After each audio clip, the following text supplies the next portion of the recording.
y a certains qui défendent ce projet de pacte et qui le présentent comme une avancée sociétale, révolutionnaire, extraordinaire, qui évidemment entraîne les Antilles à dire mais comment on est en train de complètement de mettre à plat tous les fondements de la société, le mariage, la protection des enfants, etc.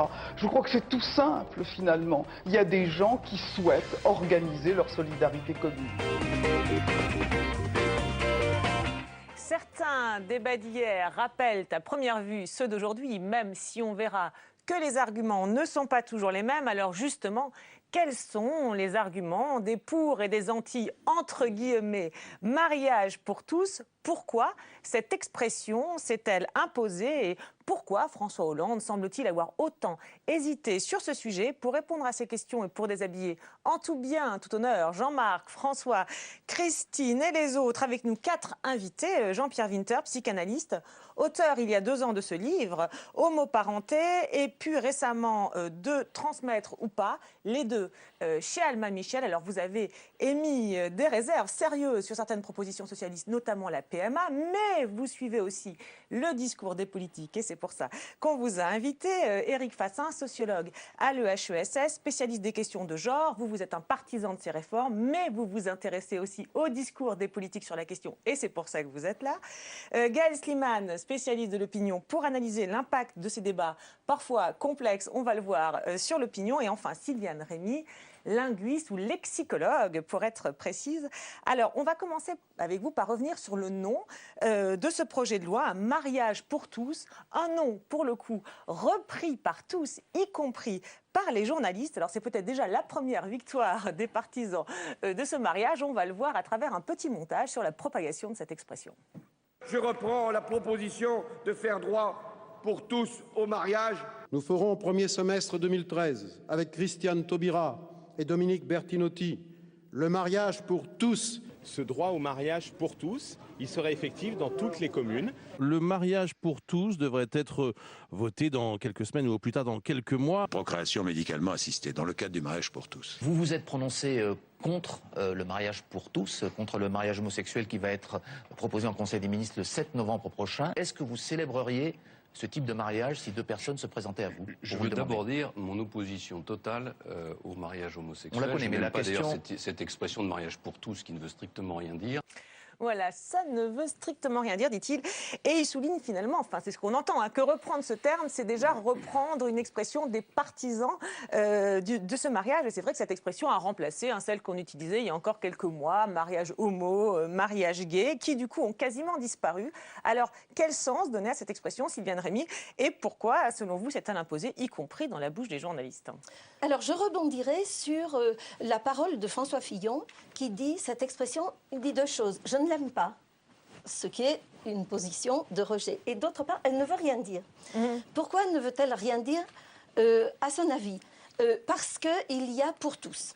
Et là, en tant que bon grammairien, il a repéré qu'il y avait un pronom indéfini, et qu'un pronom indéfini ne renvoie pas à une catégorie. Hein? Tous, c'est la totalité d'une communauté. Donc, effectivement, elle ne dit pas. Hein, il faudrait à ce moment-là dire tous les citoyens ou tous les... Bon. Oui, puis en plus, il faut quand même être en âge de se marier. Enfin voilà, pour tous, voilà, c'est peut-être voilà, faux aussi. Voilà. Alors, mais pourquoi est-elle très intéressante et très chargée de représentation? Et là, je dirais que plus le mot est vide, et plus il peut loger justement de représentation et d'argumentation. Ça ne veut pas dire grand-chose et du coup, on peut y mettre un peu dans ce le qu'on veut. discours. Ça ne veut pas dire grand-chose dans la langue. Mais ça veut dire beaucoup dans les discours. Quand vous dites quelque chose pour tous, X pour tous, c'est toujours un bien. C'est toujours un avantage. C'est toujours des vacances pour tous, des lectures pour tous, l'université pour tous, pas le chômage pour tous, l'endettement pour tous, l'ignorance pour tous. Donc pour tous a une valeur qualifiante. Ça veut dire que c'est égalitaire, ça veut dire que c'est bien. Hein, c'est chargé d'une valeur positive. Et donc inclure mariage pour tous dans ce moule lui donne tout de suite cette charge argumentative. À toute une série, effectivement, de réformes. Alors justement, mariage pour tous, c'est vrai que ça sonne un petit peu comme un slogan. Et je me tourne vers vous, Éric Fassin. Est-ce que c'est ça l'intérêt, selon vous, finalement, de ne plus employer ces termes, peut-être mariage homo, mariage gay, qui étaient peut-être plus précis, mais peut-être, je ne sais pas, plus stigmatisants Je pense qu'en fait, on a une histoire qui remonte déjà à l'époque du Pacs. Le choix du Pacs, qui était novateur à l'époque par rapport aux autres pays, c'était d'avoir un statut ouvert indifféremment aux couples de même sexe et aux couples de sexe différents, ce qui n'était pas encore le cas ailleurs. Donc la logique revendiquée par les partisans du Pacs, c'était l'universalisme. Il me semble qu'aujourd'hui, dire mariage pour tous, c'est essayer de s'inscrire dans cette lignée, c'est-à-dire revendiquer la posture universaliste. Autrement dit, si on disait mariage homosexuel, on pourrait penser que c'est pour une catégorie particulière. Si on disait mariage gay, on pourrait penser que c'est une catégorie particulière. C'est le texte du projet de loi, finalement, mariage pour tous, qui s'est imposé. Qui a marché. Voilà, qui a marché. Et alors, la question que ça pose, est-ce que c'est pas la première victoire, Jean-Pierre Winter, que pensez-vous de cette expression, et la première victoire, finalement, des partisans du mariage? L'expression s'est imposée. Donc ça veut dire que... Je trouve l'expression extrêmement malheureuse pour toutes sortes de raisons. Mais je crois que quand on a du mal à nommer les choses, c'est que clairement, elles ne sont pas claires. Bah oui, mais là on se dit, il n'y a pas de mal à le nommer justement. On a trouvé l'expression que tout le monde reprend. Mais on voit bien que même pour les partisans de l'universalisation du mariage, la formule est embarrassante parce qu'elle suscite assez facilement des arguments dans le camp adverse qui disent, vous voyez bien que au-delà de l'extension des droits aux couples formés de personnes de même sexe, il pourrait s'agir aussi d'autre chose. Pour tous, ça indique qu'on ne sait pas très bien où est le curseur, où est la frontière. C'est pour ça que l'expression est malheureuse, quel que soit le camp dans lequel on se range par rapport à ce projet. Donc il faudrait juste prendre la mesure de l'embarras. Je crois que c'est une expression qui témoigne de l'embarras dans lequel on est par rapport à cette question, globalement, qu'on soit d'ailleurs plutôt partisan ou plutôt opposé au projet. Gaël Slimane, en tout cas, c'est vrai que ça sonne un peu, nous, ce qu'on se disait en préparant l'émission, comme un slogan. Alors, est-ce que c'est bien d'avoir un texte de projet de loi qui sonne comme un slogan? Est-ce que ça aide à l'imposer, selon vous? Non, moi je suis assez d'accord avec ce qui vient d'être dit. Je suis assez d'accord aussi avec la question que vous posiez, en disant finalement, n'est-ce pas une première victoire? Oui, c'est une écrasante victoire, puisqu'en termes de présence du terme, les porteurs, les partisans de cette terminologie ont souhaité qu'il soit nommé mariage pour tous, et vous avez raison de souligner qu'ils ont gagné. Même les opposants n'emploient pas un autre terme. Mais je suis aussi d'accord avec ce que vous venez de dire, c'est-à-dire que certes, ils obtiennent ce qu'ils voulaient, mais ce n'est pas un bien parce que le terme est complètement creux et vide. Et de la même manière que pendant une dizaine ou une quinzaine d'années, on a eu des hommes politiques qui se sont habitués à avoir des discours doublés, parce qu'à chaque fois, ils disaient les citoyennes et les citoyens, les parisiennes et les parisiens. D'accord, il fallait préciser. À un moment donné, vous arrivez à agacer l'auditeur, le téléspectateur, en lui donnant le sentiment que vous n'avez strictement rien à dire. Et ce qui est dommage, c'est qu'en l'occurrence, sur le sujet, en tant que sondeur, du mariage, de l'extension, de l'ouverture du mariage on va dire ça comme au couple homosexuel, on va dire ça comme si on veut appeler un chat, en l'occurrence, les Français nous disent que sur le volet mariage, ils ne voient pas de problème. On a aujourd'hui 58% dans les dernières enquêtes réalisées par BVA, c'est à peu près les mêmes niveaux chez nos confrères, 58% de Français qui nous disent qu'ils y sont favorables. D'accord, donc ça valait pas la peine de faire ce slogan. Et on était même à 63 l'année dernière, alors qu'il n'y avait pas encore ce slogan. Donc si vous voulez, depuis le slogan, mais je plaisante parce qu'en réalité surtout, depuis la mobilisation contre, on a plutôt baissé un petit peu sur l'adhésion au mariage gay. Le fait que l'expression mariage pour tous ait remplacé le terme mariage gay ou mariage homo n'a pas aidé. Un dernier mot là-dessus, mais très rapide, parce qu'on va passer aux arguments. En tout cas, ce n'est pas la première fois qu'on utilise des mots qui sont creux mais efficaces. Quand on disait école libre, puisqu'on a beaucoup fait la comparaison avec 1984, l'école libre, ça ne voulait rien dire, ça voulait dire privée, religieuse, ce qu'on voudra, mais pas particulièrement libre, pas plus que l'autre, mais c'était très efficace. D'accord, bon. On a entendu vos arguments, on va entendre maintenant les arguments des politiques qui défendent cette extension du droit au mariage pour les couples de même sexe. On va essayer d'être précis justement pour ne pas reprendre les slogans. Des arguments productifs et puis parfois des arguments qui le sont beaucoup moins, comme ceux par exemple de Najat Vallaud-Belkacem dont la vidéo sur ce thème lors d'une visite d'une école est ressortie récemment en plein débat. Ça veut dire que finalement pourront se marier des gens qui s'aiment même s'ils sont de même sexe, ce qui n'était pas le cas jusqu'à présent. Ça va permettre plus d'épanouissement, plus de liberté, plus d'égalité dans la société. Il faut comprendre ça comme une avancée. Donc ça, c'était la version pour les enfants. Maintenant, on passe à la version pour les députés dans l'hémicycle avec Jean-Marc Ayrault. Notre société évolue, les modes de vie et les mentalités changent aussi. Des aspirations nouvelles s'affirment. Eh bien, le gouvernement y répondra au nom du principe d'égalité. Au premier semestre 2013, le droit au mariage et à l'adoption sera ouvert à tous les couples sans discrimination. Donc sur la forme, c'est différent, mais dans le fond, les arguments sont un peu les mêmes. Hein. C'est égalité et puis aussi liberté. On va l'entendre avec Bertrand Delanoë dans les médias cette fois-ci. C'est quand même un progrès, une liberté nouvelle en perspective par cette loi qui rassemble au-delà de la gauche. C'est un progrès qui bénéficiera à l'ensemble de la société et quand il sera établi depuis quelques années, personne ne pensera le remettre en cause. Regardez le cas de l'Espagne, où lorsque le gouvernement socialiste l'a fait, il y a eu une mobilisation énorme et l'Église catholique est très forte en Espagne. Aujourd'hui, la droite est au pouvoir en Espagne depuis plusieurs années, elle ne pense même pas le remettre en cause. Bon. Voilà. Voilà, et donc il finit un peu par cet argument massu qu'on a beaucoup entendu. C'est aujourd'hui, vous êtes contre, mais demain, vous serez pour. On va y revenir, mais avant, je voudrais vous faire entendre le député UMP Franck Riester, qui lui aussi est pour ce mariage, mais avec des arguments, on l'a trouvé un petit peu différents. Écoutez-les, c'était il y a quelques mois, en 2011, lorsqu'il avait fait signer une pétition au sein de l'UMP. Vous savez, moi je respecte beaucoup les convictions personnelles de chacun, notamment celles et ceux qui ont voté contre, parce que c'est vraiment sa conscience qui doit parler. C'est des débats complexes. Et moi, j'ai voté en mon âme et conscience. Et je pense que en nous regardant ce qui se passe ailleurs, on peut nous aussi se dire que peut-être dans notre pays, dans notre République, on puisse donner le même droit à tous les citoyens, quelle que soit son orientation sexuelle, et notamment le droit de s'unir quand on s'aime, selon les mêmes conditions, avec les mêmes droits, mais aussi avec les mêmes devoirs. Alors, ce qui est frappant, c'est qu'ils cherchent à convaincre, mais on a l'impression qu'il fait plus de concessions, les mêmes droits, mais aussi les mêmes devoirs. C'est un débat complexe. Alors, on comprend effectivement que c'est parce qu'il est dans un camp où il y a plus de réticents, mais du coup, ça pose la question de l'efficacité de ces discours, et notamment là, de ceux qu'on vient d'entendre du Parti socialiste sur liberté, épanouissement, etc. Lesquels sont les plus efficaces, selon vous, Gaël Slimane? En fait, tout à l'heure, on parlait de la victoire sémantique avec l'emploi du mot mariage pour tous. Moi, je crois que la principale victoire sémantique, au-delà des arguments avancés, c'est le mariage. Puisqu'à longueur d'enquête d'opinion, vous mesurez que les Français disent oui au mariage gay, oui au mariage pour tous, sans aucune difficulté, à près de 60-40. Mais en même temps, qu'ils sont beaucoup plus circonspects dès lors qu'on parle d'adoption. Donc le premier élément, c'est ce dont on ne parle pas. Dès lors que vous parlez du mariage, de l'association, de la possibilité pour deux personnes du même sexe, vous êtes gagnant. Si vous déportez le débat sur ce thème-là, et c'est la grande victoire des partisans du mariage pour tous et de ce gouvernement, c'est d'avoir fait en sorte que l'essentiel du débat porte sur la question du mariage, alors que le seul sujet qui fait débat pour une majorité de Français, c'est la question de l'adoption.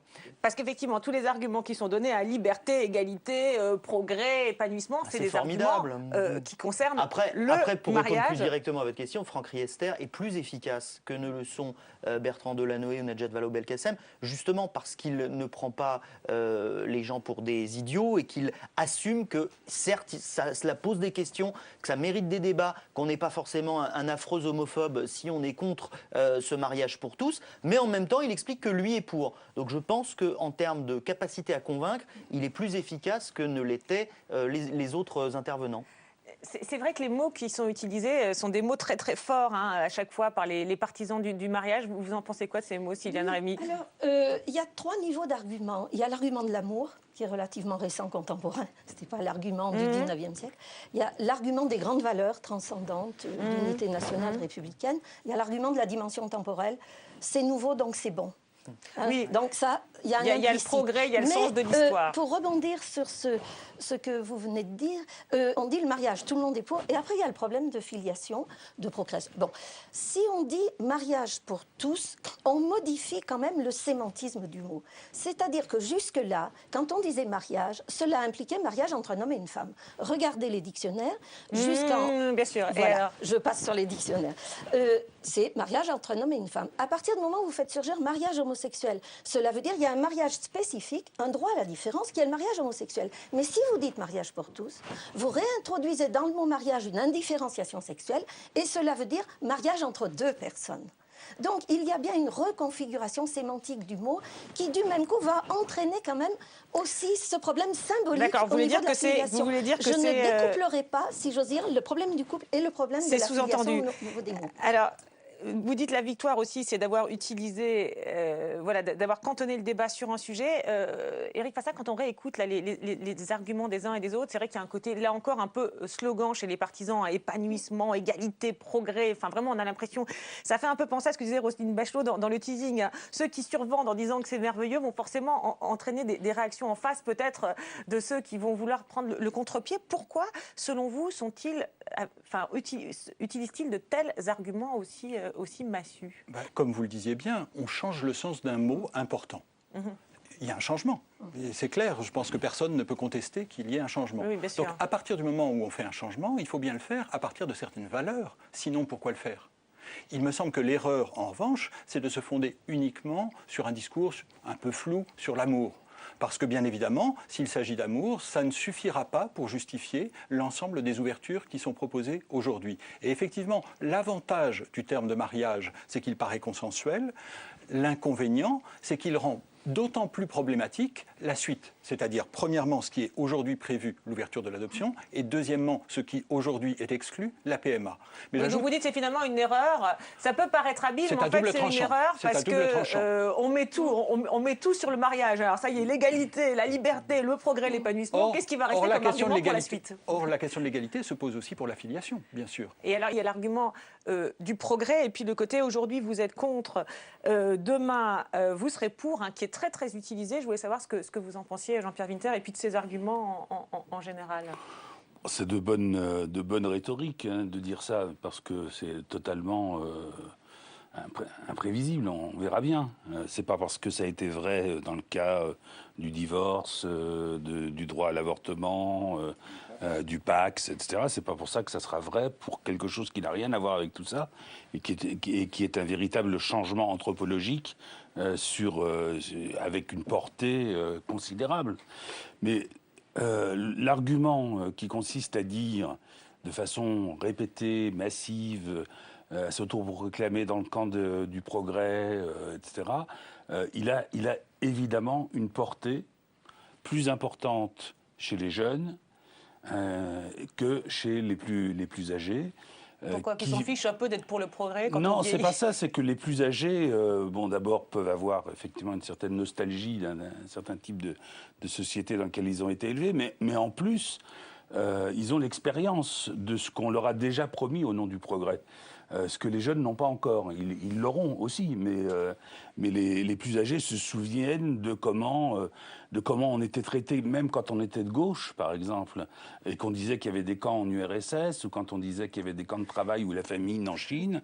On était traités comme d'affreux réacs, et on ne pouvait le dire d'ailleurs que dans la presse réactionnaire. Vous voulez dire que c'est un discours pour les jeunes? C'est un discours effectivement à destination des jeunes, ce qui ne veut pas dire que c'est un discours jeune. C'est un vieux discours qui a déjà été utilisé dans l'histoire de très nombreuses fois et qui est à destination des jeunes parce que c'est un discours qui marche. D'accord, parce que comme ils sont jeunes, ils n'ont pas le recul sur ce discours. Un petit mot sur ces jeunes? Je suis juste très, très sceptique sur l'argument de la comparaison internationale et du fait que ça ne changera pas, parce que je pense que c'est vrai. C'est-à-dire qu'une fois que c'est acté, les performances passées ne présagent pas des performances futures peut-être, mais un petit peu quand même. Et du coup, si vous vous mettez à la place des opposants, c'est le dernier moment pour s'opposer, parce qu'une fois que ce sera passé, vous ne pourrez plus revenir en arrière. Donc en filigrane, ils ne se rendent pas.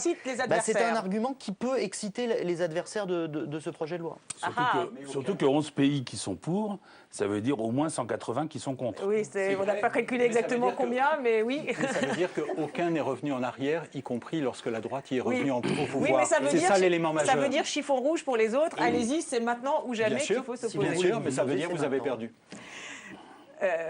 Oui, vous aurez perdu. D'accord. Alors là, on a parlé des arguments des socialistes, sauf d'un socialiste, François Hollande, ou plutôt les deux François Hollande, parce qu'on a l'impression qu'il y a un peu deux François Hollande dans cette affaire, le candidat socialiste de 2012 et puis le président élu. Alors pour mémoire, je vous propose de commencer par le candidat qui n'a pas beaucoup parlé du mariage pendant sa campagne, mais qui en a quand même parlé. On l'écoute. C'est ce renouvellement qui permettra de faire l'égalité. Égalité entre les femmes et les hommes, égalité entre les cultures, égalité entre les parcours, égalité entre les citoyens d'où qu'ils viennent.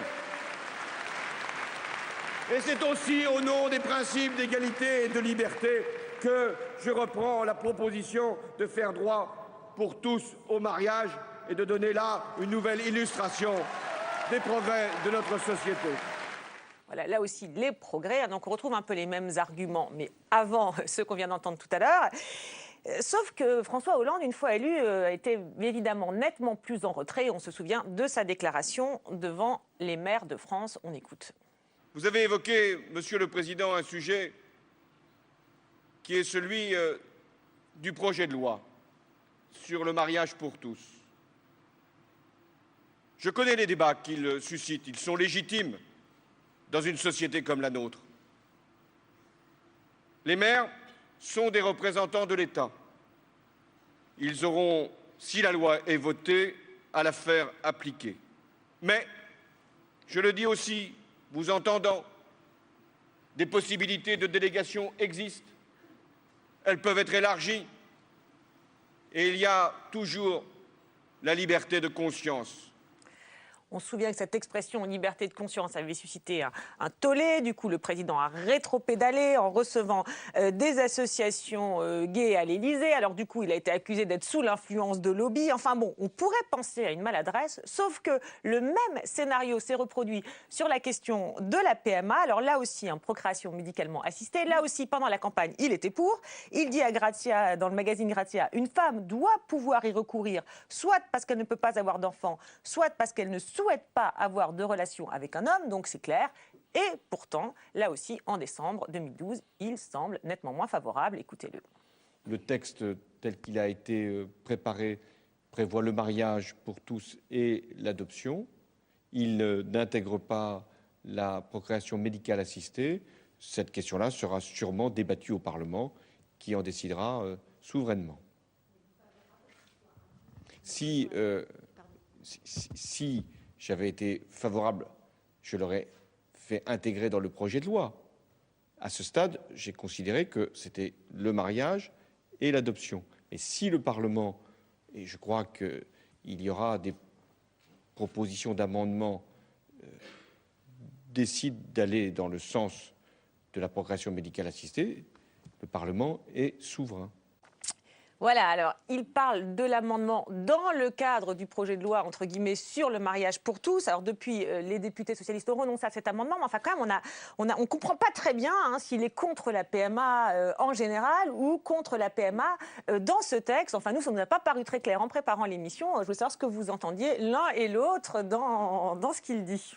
Bon, écoutez, effectivement, on voit bien l'ambivalence.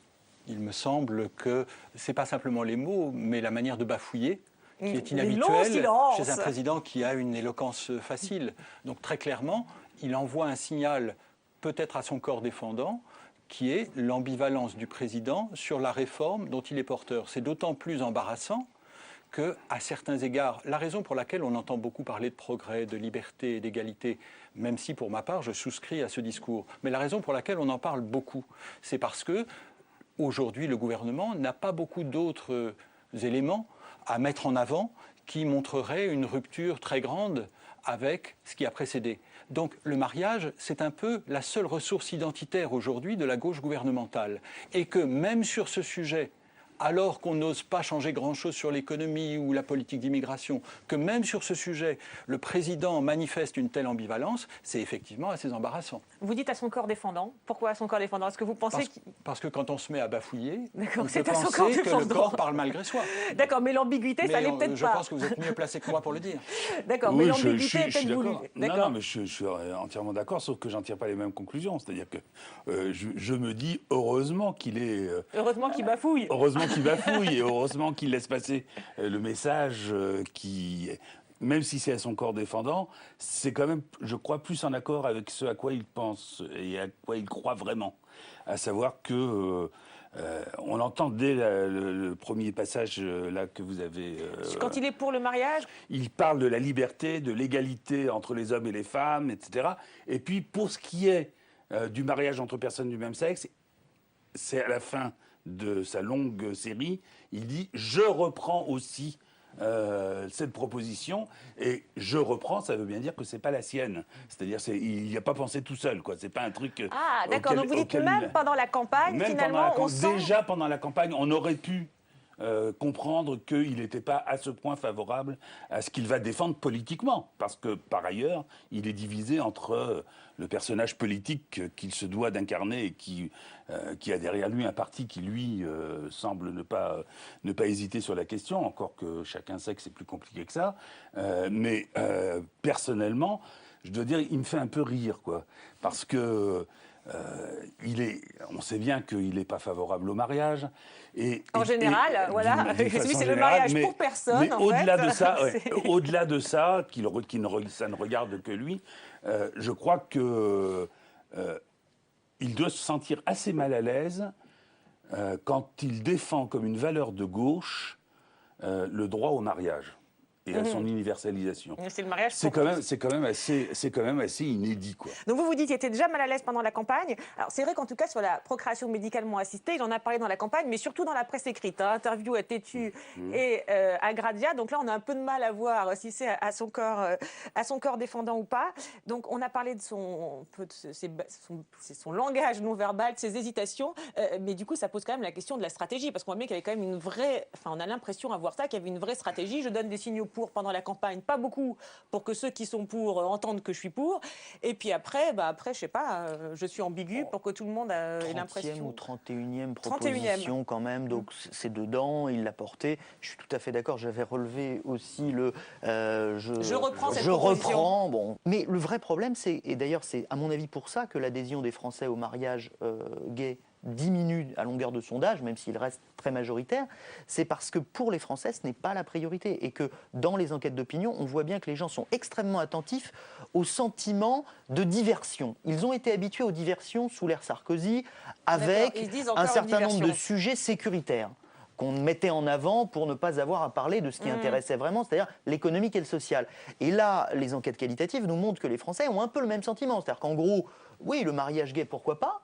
Mais en même temps, ce n'est pas notre priorité et le gouvernement et le chef de l'État n'ont pas intérêt à mettre cela en avant et à donner le sentiment que ce serait l'alpha et l'oméga de leur politique, parce que ce n'est pas la priorité des Français. Et donc ça, c'est le fait d'en parler, mais sur le fait d'hésiter. Parce qu'on a vu qu'il y avait la partie, effectivement, qui ne maîtrise pas forcément, mais il y a quand même la stratégie, peut-être, c'est ce que certains ont cru comprendre, de donner un peu l'impression à tout le monde d'être d'accord avec ce que les uns et les autres pensent. Mais là encore, sur le fait d'hésiter, c'est le grand reproche qui est fait justement à François Hollande depuis maintenant quelques mois sur à peu près tous les sujets. Pour le coup, il n'y a pas tant que cela une exception ou une particularité liée au mariage pour tous. C'est sa manière de faire. C'est un sentiment qui se dégage dans l'opinion que François Hollande ne trancherait pas suffisamment. C'est peut-être en train de changer avec ce qui se passe au Mali. D'accord, là ce serait sur le Mali et pas sur cette question-là. Oui, un petit mot sur cette stratégie peut-être du président. Sur la question de faire diversion, c'est intéressant de savoir quand est-ce qu'on pose cette question. Est-ce qu'on la pose aujourd'hui pour le Mali ? Est-ce qu'on la posait hier, pendant l'été, à propos des Roms ? À quel moment considère-t-on qu'un sujet sert à faire diversion ou bien que c'est un sujet à part entière ? Il me semble que là, c'est un choix politique. D'accord. Sylviane Rémy, alors, sur les mots et les arguments, peut-être sur les hésitations de François Hollande, c'est vraiment métronomique, un balancier. Je vais d'un côté, je vais de l'autre. Parce que quand même, dans le discours de convention d'investiture, il dit qu'en effet, il reprend. Mais il faut bien voir que c'est au terme de toute une liste égalité entre. Et puis, il détache, et c'est au nom des principes d'égalité, là, vraiment, il focalise, il met l'accent, linguistiquement, c'est indéniable, pour faire plaisir à ses tenants et peut-être à un public jeune, et peut-être à tous. D'accord, donc vous voulez dire que c'est peut-être aussi qui rend à César ce qui lui appartient. Je ne pense pas qu'il hésite, c'est une chose. On considère souvent que c'est un petit peu piteux d'hésiter, mais je crois qu'en fait, il y a une rhétorique de balancement qui n'est pas mauvaise, dans la mesure aussi, dans sa conférence de presse, là, il dit, à ce stade, j'ai considéré passer, et ce stade, il y en aura un autre, mais il y aura des propositions, on ne sait pas qui, on sait, mais c'est abstrait. Et vous voyez, il donne quand même du grain à moudre, à mon avis, aux tenants du mariage pour tous. D'accord, donc vous le sentez moins hésitant que Éric Fassin et Jean-Pierre Winter, oui. Pour moi, je ne trouve pas que l'hésitation, surtout sur ces sujets, soit piteuse. Oui, oui. Je trouve ça au contraire très très bien. Je préfère à la tête de l'État, sur ces questions-là, un personnage qui dit qu'il n'a pas de certitude absolue, et qu'il n'est pas un militant, mais qu'il essaie de prendre la mesure de ce qui se passe pour ne pas être en dehors du coup, mais aussi pour ne pas froisser les convictions profondes de la population. Sauf que là, il ne le dit pas clairement. Là, il dit d'abord je suis pour et après on sait plus il ne le trop. dit pas de façon raisonnée, mais il le dit quand même, plutôt que des ministres qui s'avancent comme des militants plutôt que comme des responsables politiques. Mais l'ambivalence, ça peut l'amener à faire une bourde, comme pour la liberté de conscience, puisqu'il est obligé de reculer tout de suite après. Et là, on a des échos de ce qui s'est passé à l'époque du Pacs. À l'époque du Pacs, Lionel Jospin, Premier ministre, avait envoyé des signaux de son ambivalence et le lendemain, la première proposition de Pacs était rejetée à l'Assemblée nationale. Il me semble que, de ce point de vue-là, pour un homme politique, au moment où il fait d'une réforme la cause centrale de son début de mandat, il me semble qu'il est très dangereux d'afficher son ambivalence. Oui, surtout ou de la trahir. D'accord, ou de la trahir. D'accord. Alors, trahir son ambivalence. D'accord, on peut être ambivalent, mais il ne faut pas que ça se voit. Voilà. Alors, il y a un autre sujet sur lequel il y a pas mal d'ambivalence au sein du Parti socialiste. On l'a évoqué pour François Hollande. Donc, c'est sur cette question de la procréation médicalement assistée. Alors, là, pour le coup, il y en a qui sont vraiment, vraiment pour. On va commencer par eux avec, par exemple, Bertrand Delanoë. Il faut aussi que ce soit l'égalité entre toutes les femmes, qu'elles soient hétérosexuelles ou homosexuelles. Quand elles souhaitent devenir mères, elles ont besoin d'être aidées par ce qu'on appelle la procréation médicale assistée. Aucune raison de faire une différence ou une discrimination entre femmes hétérosexuelles et femmes homosexuelles. Ouais, bon, là, on arrive, parce que c'est vrai que cette phrase, hein, les femmes, qu'elles soient homosexuelles ou hétérosexuelles, quand elles veulent un enfant, ont besoin d'être aidées. Bon, c'est assez drôle, mais enfin, en tout cas, pas de doute, il est à fond pour. D'autres, en revanche, au PS, sont franchement contre. Mais en fait, pas contre la PMA, contre la GPA, gestation pour autrui avec mère porteuse. On écoute Gérard Collomb. Non, il y a quelque chose qui me semble plus important sur le long terme, c'est que l'on évite en France de faire ce qu'on connaît aux États-Unis, en Californie par exemple, c'est-à-dire d'avoir une véritable industrie qui se fasse du portage d'enfants pour autrui. Ça serait une vraie difficulté pour notre société. Alors c'est intéressant parce que la GPA, a priori, c'est pas au programme, mais au lieu de dire ce pourquoi il est pour, il insiste bien sur le point où il est contre, qui n'est pas au programme. Bon, intéressant comme stratégie, d'autant plus qu'on la retrouve dans la bouche de Benoît Hamon d'une manière un petit peu plus compliquée. Essayez de comprendre, et on revient dessus. Moi, je suis favorable à la possibilité pour des couples de même sexe d'adopter. Je suis très défavorable à ce qu'on appelle la GPA, les mères porteuses, parce que, je veux dire d'un mot, je ne suis pas favorable à cette idée selon laquelle, dans une société moderne, on pourrait créer un droit à l'enfant. C'est-à-dire qu'il reviendra à la société de tout mettre en œuvre pour que celui qui veut un enfant puisse avoir un enfant. Sur le recours à la procréation médicalement assistée ?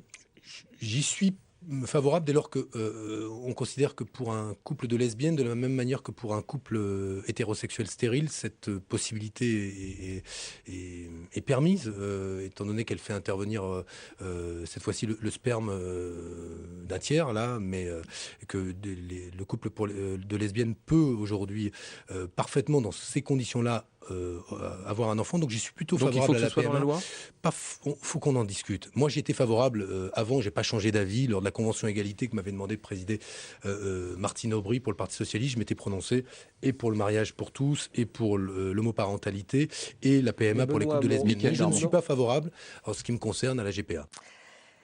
Voilà, alors première chose sur ce malaise, parce que c'est vrai que là on ne comprend pas, il est pour, et puis d'un coup un espèce de malaise, on comprend pas du tout. Je ne sais pas si vous avez une interprétation les uns et les autres là-dessus, puis on reviendra après sur la GPA, oui ?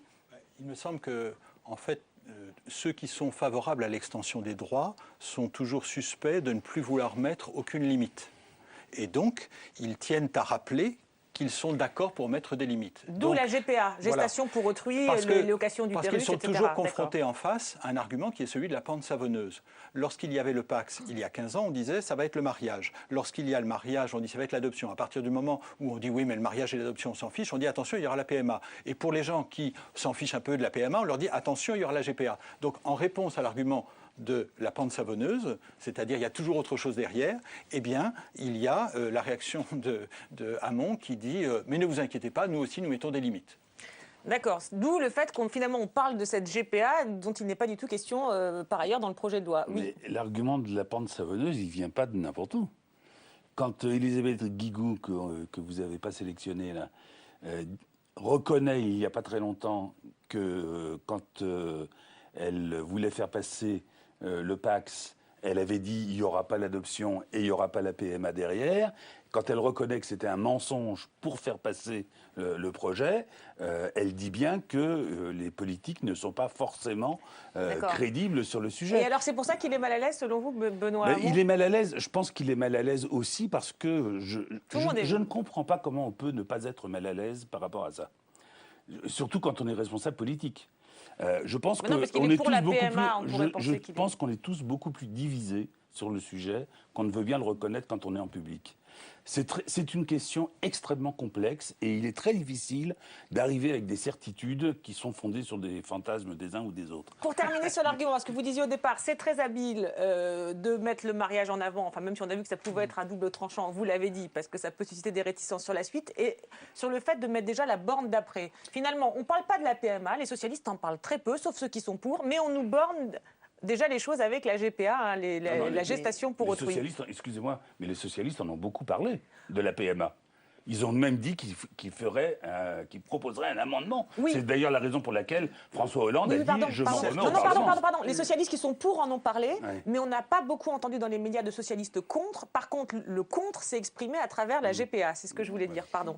Alors l'habileté que je prêtais tout à l'heure à Franck Riester, parce que justement, oui, il assume que c'est un débat compliqué et qu'on peut être contre sans être homophobe, contre le mariage pour tous sans être homophobe, et que ça mérite donc de la discussion, de la réflexion. Cette habileté-là, on la retrouve au début chez Benoît Hamon, avant qu'il ne se prenne un peu les pieds dans le tapis, dans la manière de le verbaliser. Mais effectivement, c'est beaucoup plus intelligent de montrer qu'on a déjà des limites. Alors, il le fixe sur les mères porteuses davantage que sur la PMA. Peut-être que s'il est mal à l'aise, c'est que personnellement, lui-même a des doutes déjà sur la PMA.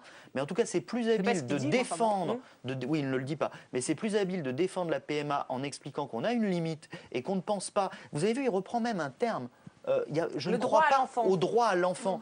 Qui reproche aujourd'hui aux partisans du mariage, de l'adoption pour les couples homosexuels, qui leur reproche cette idée du droit à l'enfant, en disant il n'y a pas de droit à l'enfant, il y a un droit des enfants, ce qui est largement partagé par les Français d'ailleurs. Ceux qui sont plutôt contre le mariage pour tous et l'adoption pour tous. Il reprend l'expression des contre. Donc reprendre l'expression de ses adversaires, se l'approprier pour justifier que finalement cette PMA n'est pas une remise en question parce que ça ne veut pas dire qu'il y aurait un droit à l'enfant, c'est plutôt habile. Après, oui, il a plutôt tendance à se prendre les pieds dans le tapis sur la verbalisation. Alors, on a parlé des arguments des pour, on va maintenant évoquer rapidement les arguments des contre. Alors d'abord, Claude Goasguen, figure de la droite parisienne dans la manifestation du mois de décembre. Que l'homosexualité soit reconnue, personne ne le nie. Qu'on donne des garanties montrant que nous ne sommes pas d'une société homophobe, nous ne l'avons jamais été, je suis d'accord. Mais quand même réfléchissons, le mariage n'a pas été inventé au XIXe siècle.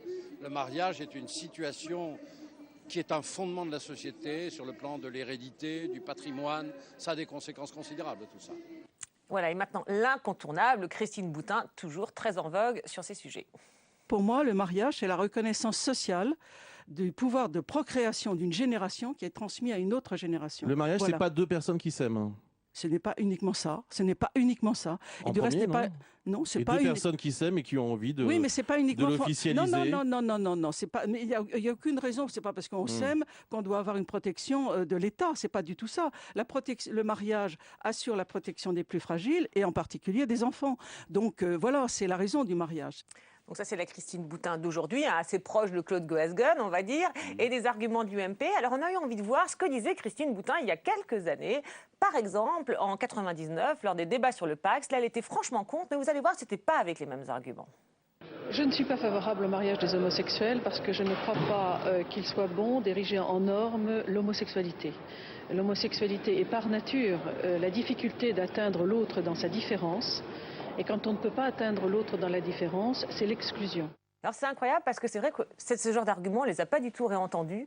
Donc on ne refait pas, contrairement à ce qu'on dit, on s'est rendu compte qu'on ne refaisait pas du tout le débat de 99 et que les arguments des contre avaient beaucoup évolué. Christine Boutin ne redirait pas ça, du moins pas publiquement aujourd'hui. Alors on va vous faire réagir sur la portée de ces messages, un petit mot. On voit très bien comment les propos de Christine Boutin aujourd'hui rationalise ce qui était peut-être déjà d'ailleurs plus ou moins rationnel dans ce qu'elle disait au moment du PACS. C'est-à-dire les arguments politiques qui sont utilisés essayent de rationaliser des considérations bien plus inspirées par l'histoire propre, qu'elle soit culturelle, qu'elle soit pulsionnelle, qu'elle soit familiale de celui qui parle, et ceci quand on est pour comme quand on est contre, et donc ils ne sont pas en eux-mêmes suffisamment crédibles.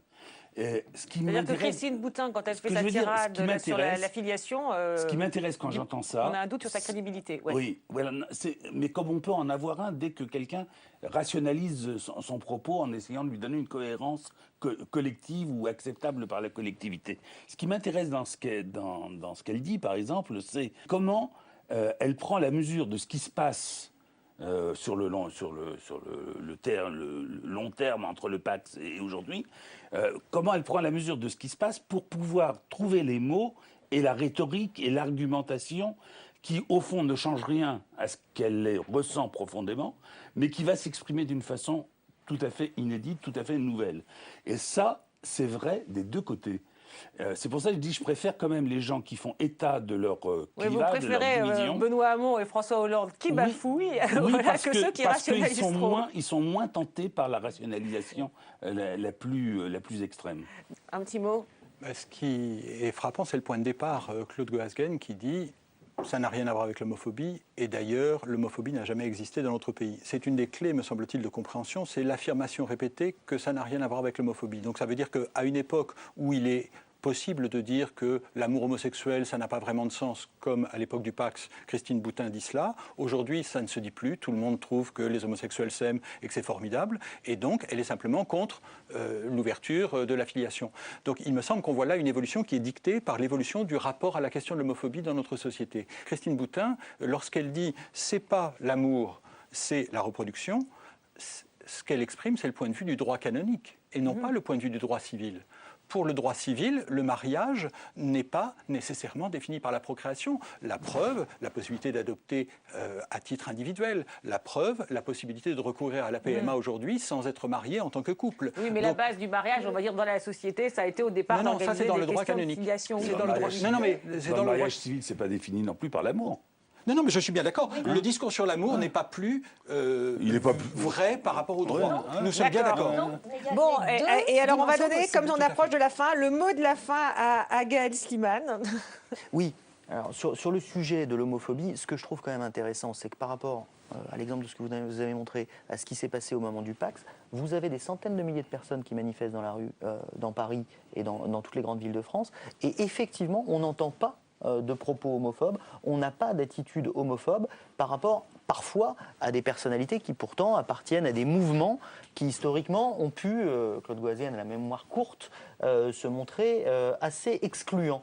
Et de ce point de vue-là, on rejoint un certain nombre d'enquêtes que nous réalisons régulièrement et qui montrent que la tolérance entre guillemets des Français à l'autre, que ce soit un étranger, que ce soit un homosexuel si on est hétérosexuel, eh bien elle progresse dans l'opinion.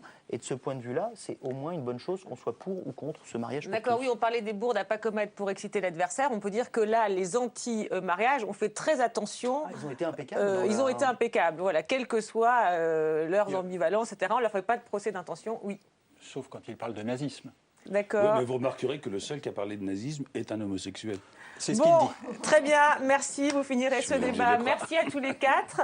Merci à Marie Lebon et à Enguerrand Fabre qui se sont levés tôt pour m'aider à préparer cette émission. Merci à Diane de Charmaz qui s'est couchée tard pour la monter. On se retrouve la semaine prochaine à l'antenne et tous les jours sur le site de Public Sénat pour voir et revoir tous les déshabillés en ligne.